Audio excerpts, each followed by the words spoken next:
नमस्कार मंडळी, नवीन एका इंटरेस्टिंग व्हिडिओमध्ये सर्वांचं मनापासून स्वागत आहे। मित्रांनो, संजय गांधी निराधार योजनेच्या लाभार्थ्यांसाठी अतिशय महत्त्वाची आणि मोठी अपडेट। आता सप्टेंबर व ऑक्टोबर महिन्याचे 3000 रुपये लाभार्थ्यांच्या बँक खात्यामध्ये जमा करण्यासंदर्भात महत्त्वाचा शासन निर्णय आज जाहीर झालेला आहे। आता या शासन निर्णयामध्ये नेमकी कोणती अट सांगितली आहे, कोणत्या दिवशी पैसे जमा होणार याविषयी संपूर्ण सविस्तर माहिती जाणून घेऊया।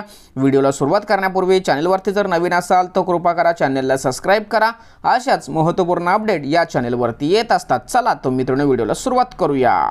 तर मित्रांनो, संजय गांधी निराधार अनुदान योजना व वृद्ध भूमिहीन शेतकऱ्यांना अर्थसहाय्य करण्यासंदर्भात तसेच वेतन व वेतनोत्तर खर्चासाठी माहे सप्टेंबर व ऑक्टोबर 2024 करिता अनुदान वाटप करण्यासंदर्भात हा 25 सप्टेंबर 2024 चा महाराष्ट्र शासन सामाजिक न्याय व विशेष सहाय्य विभागाकडून जाहीर केलेला हा शासन निर्णय तुम्हाला समोर दिसतोय।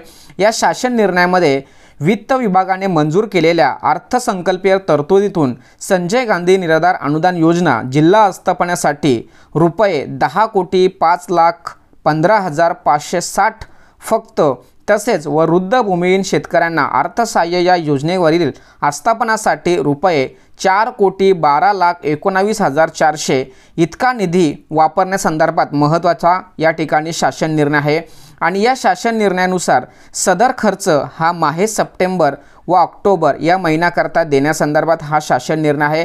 त्यामुळे मित्रांनो, या शासन निर्णयावरून असं स्पष्ट होतं की संजय गांधी निराधार योजना तसेच जे भूमिहीन शेतकरी आहेत त्यांना सप्टेंबरचे 1500 रुपये व ऑक्टोबरचे 1500 रुपये असे एकूण 3000 रुपये त्यांच्या बँक खात्यामध्ये देण्यासंदर्भात हा महत्त्वाचा शासन निर्णय या ठिकाणी दिलेला आहे।